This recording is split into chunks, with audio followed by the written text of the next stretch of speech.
The best. Hey, what's up? We're here with Morgan, senior producer on Capcom's Dark Void. How you doing, sir? Well, sir, yourself? I'm doing all right. It's good to see you. Good to see you. So, Dark Void here. Last time we saw it, I guess, was E3.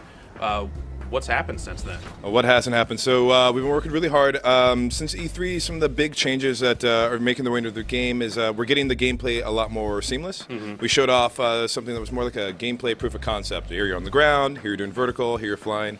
Now we're showing how all those components interact in every level after you get the jetpack. We've been pushing on towards alpha, so pretty much getting everything right to the point where we really can start like bug fixing, polishing, and making it pretty.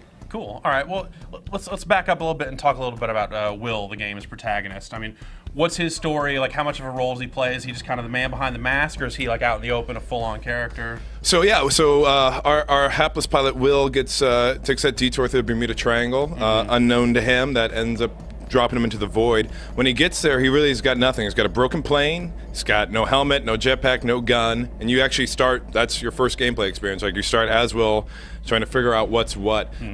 Like every Capcom game, Will's definitely a strong character. There's a narrative thread throughout the whole thing. However, it's what we're trying to achieve is a really good balance of him as a strong character and Will as an avatar that you play. So no one really wants to hear their character be too preachy, right? Because you want to be there yourself. So I think we're getting a really good balance. In fact, just about a month ago, we had some good feedback from Inafune-san about really good ways to capture the character and really nail that intro fish out of water experience as we slowly bring you into the void. So I think we're going to get a pretty good mix that people are going to dig. Cool. So as you kind of get to know Will a little bit better, he kind of gets to know the world a little bit better. What kind of progression will there be in terms of like how soon do you get that jetpack and what kind of upgrades? Yeah, sure. So we're still balancing it. What we want to start with is sort of have Will think that maybe he's still on Earth, and then things get progressively more and more weird as he moves through the storyline. So shortly after landing in the void, you hook up with Nikolai Tesla. You actually get access to the hover pack that lets you do like the double jumps in the battlefield.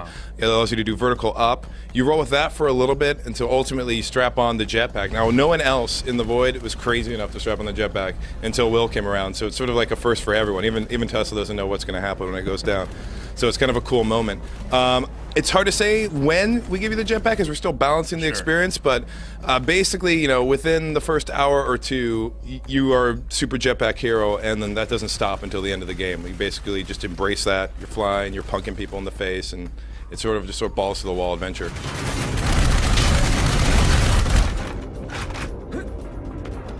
So you talk about the game becoming a little more seamless when you're transitioning between these different moments of, you know, whether you're in a vehicle or jetpacking. So you can jetpack at any time regardless of where you are, right? Yeah, I mean, you totally can. Like, whenever you want to take to the sky, it could be like a tactical choice. I want to get a little room between me and the enemy, rain some death from above down on them. It could be, oh, I'm hurt, I got to run and heal up really quick. Or you can be an idiot, like, oh, I'm in a hallway and I'm going to go for it. Like, awesome, because a lot of places you can go for it. It's not easy, but I mean, personally, I want to see people play it like that. Like, I want to see the crazy YouTube videos of, like, I got 2 pixels from a wall, flew past 4 enemies, dropped a grenade at their feet, flew past them again. Love them. How will boss fights in the game work? Oh man, I don't want to talk about that. It's too early.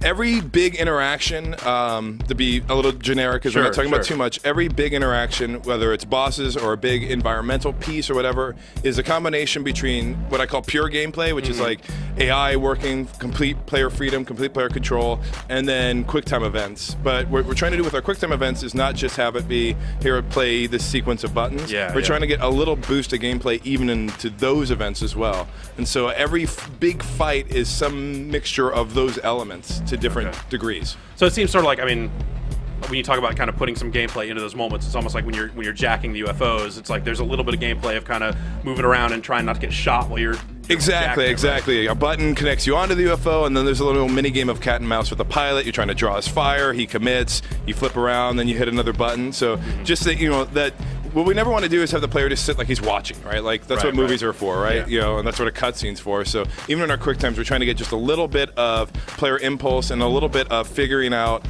the trick or the shtick in any given moment to figure out how to do it, and then own on from there. Strippers or scrambled eggs? I mean, if you had to choose just one, Scrambled eggs you can have pretty much any time of the day. Strippers in the morning, it's hard, man. It's hard. What kind of structure, what kind of pacing are you going for?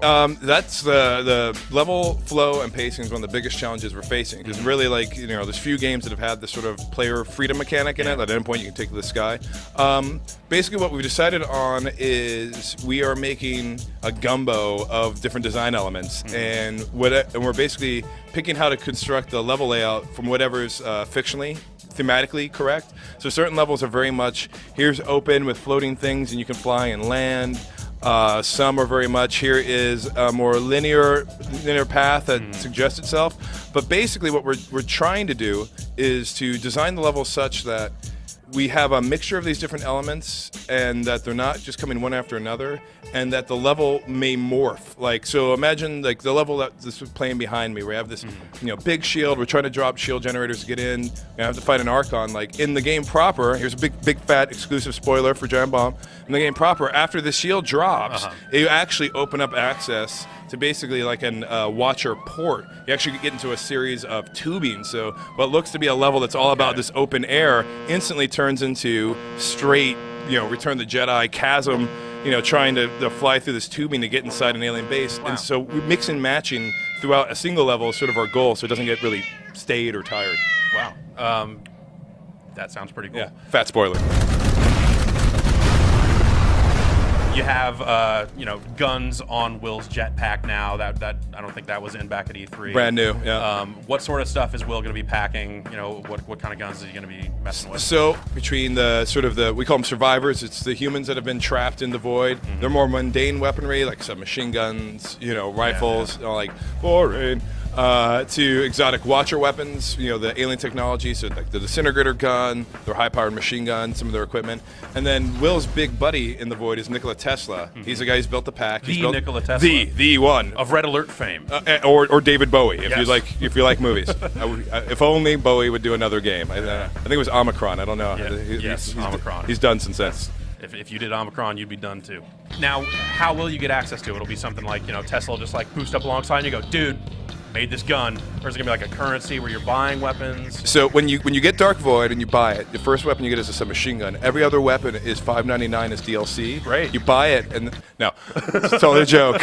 Will's able to carry 2 weapons at a time, plus a grenade. He can pick up fallen weapons off the ground, and then as you meet Tesla, there'll be areas where you get Tesla tech that you can then take with you on your mission or swap out for. There's also a level up mechanic. Basically, we do collectibles around the game world. Guys will drop them. You'll find them, sort of encourage some exploration. You can spend those like currency to buy upgrade levels in all the weapon lines, including the jetpack. Okay. It's sort of like a player customization option. Yeah, cool. So is that like a branching tree where you're kind of picking what you want, or where you end up with like, if you find all these collectibles, you'll be fully juiced by the end of the game? Right now, it's you will probably have everything fully. 75% of the things fully juiced by the end of the game. Okay. You probably would take a replay to get all the collectibles, because some are hidden in areas like before Will even gets a jetpack that you need the jetpack to get.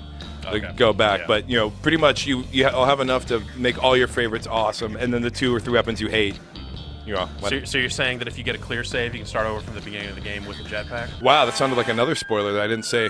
I didn't confirm nor deny. I didn't hear anything along those lines. Something like that. So you guys have been showing off Dark Void for a while now, in different forms for a long time. People have been kind of covering it, and what do you think? I mean, do you feel like that there are misconceptions out there about the game of what people are writing about it? Like, what's the thing that what makes me mad? Yeah, like what makes you mad? Like what do you want to get out there to the people and make sure that they know? No, those people. Those people, make sure they know about your game. So I got 2 things. All right. The 2 things that drive me crazy, people, for you. The 2 things. Thing number 1, Will's just a masked hero.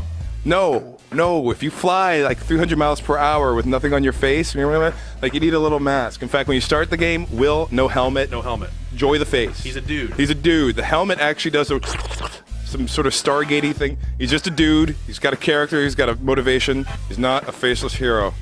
And he's not a silent protagonist either. He will speak. No, Will definitely talks. Okay. Will definitely talks. He's present on the journey. Okay. So that's one that drives me crazy on the forums. The other one that drives me crazy, and this is like the bittersweet crazy because it's a compliment, is that flying is hard to control. The animation's like, whoa! He looks like he's kind of all over the place. Yeah, he looks like he's all over the place. And like that's awesome because that's still a fiction. However, with people having had control in their hand, thinks that think that controlling him is also that sort of squirrely, whoa, Right. and it's Hollywood magic. But like I said, it's sort of a compliment masked in a misconception. I imagine if you were a dude like Will and someone handed you a jetpack, you would not be a pro at flying it. Yeah, exactly. Right off the bat. Yeah, your body would be like, But from a play standpoint, it's like trying to get really focused, tight controls. Again, going back to, we want you to be a badass. Sloppy controls do not badass And meat. I just played it. I can say the flight controls are not sloppy. People. Dark Void, what's your release window? Like what are you committing to as far as it's coming out? So right now we're strongly committing to 2009, but we're not saying when in 2009. But strongly committing to 2009. I personally would like to have a holiday this year, so yeah. So earlier than More right before than Thanksgiving. 30 days from now, less than 370. Okay. There's your window, people. Dark Void. Look for it on shelves sometime between now and the end of the year. So start looking tomorrow, I guess. There we go. You Why never not? know. Never know. Thanks, man. Larry Flint's The Hustler Club. And where is that located at? San Francisco. The city by the bay? San Fantastic. I'm going today. Right now.